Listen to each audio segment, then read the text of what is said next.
श्रीराम श्री ब्रह्मचैतन्य गोंदवलेकर महाराज यांचे दैनंदिन प्रवचन आज 6 जानेवारी। नाम व रूपाचा संबंध। नाम घेत असताना रूपाचे ध्यान आवश्यक आहे का?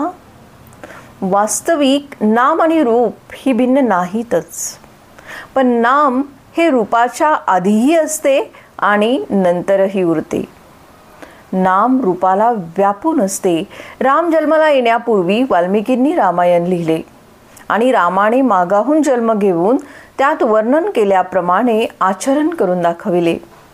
म्हणजे रूप अस्तित्वात येण्यापूर्वी नाम होते आणि रूप गेल्यानंतर आजही नाम शिल्लक आहे। देशकाळाच्या पलीकडे जे कायम टिकते ते सत्य होय।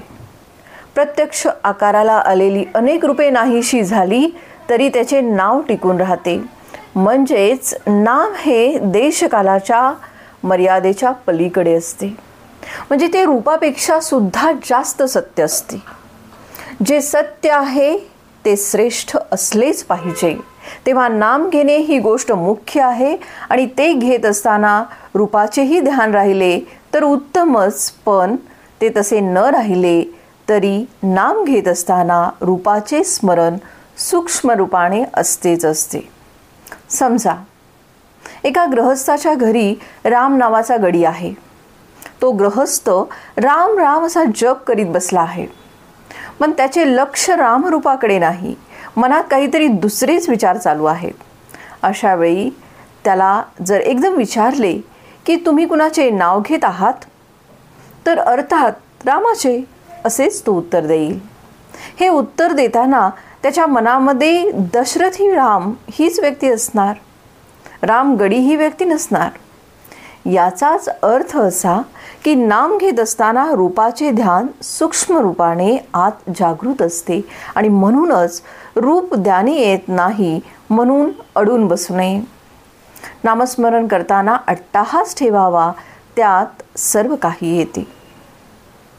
एखाद्या माणसाची आणि आपली ओळख असेल तर पहिल्याने त्याचे रूप पुढे येते आणि नंतर नाम येते, पण आपली आणि त्याची जर ओळख नसेल आणि आपण त्याला बघितलेले नसेल तर त्याचे फक्त नाव येते।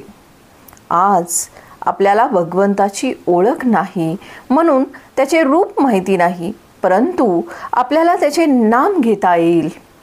सध्या सुद्धा त्याचे नाम घेताना त्याची आठवण आपल्याला होते, हा आपला अनुभव आहेच। भगवंताचे रूप तरी निश्चित कुठे आहे? एक राम काळा, एक राम गोरा असतो, एक राम लहान तर एक मोठा असतो, पण सर्व रूपे एका रामाचीच असतात। भगवंत स्वतः अरूप आहे आणि म्हणून जे रूप आपण त्याला द्यावे ते त्याचे रूप बनते।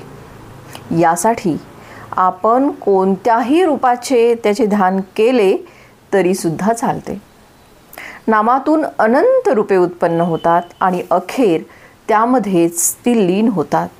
म्हणून भगवंताचे नाम श्रेष्ठ आहे, हे त्याचे नाम तुम्ही आवडीने अखंड घ्या आणि आनंदामध्ये राहा। आजचे बोधवचन: दानात दान अन्नदान, उपासनेमध्ये उपासना सगुणांची उपासना आणि साधनामध्ये साधन नामस्मरण। जय जय रघुवीर समर्थ।